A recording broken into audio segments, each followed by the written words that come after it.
right, check it out. They've done some work in here.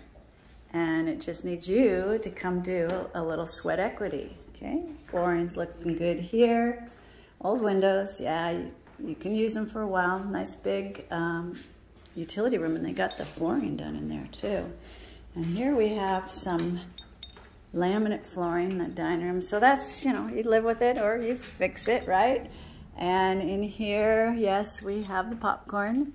If you want to keep the sound down, you keep it. If not, you redo it.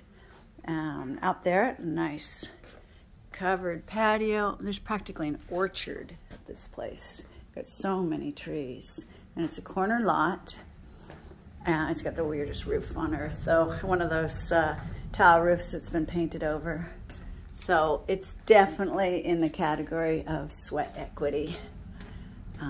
Yeah, check this out. Now, wallpaper's coming back, right? You heard that.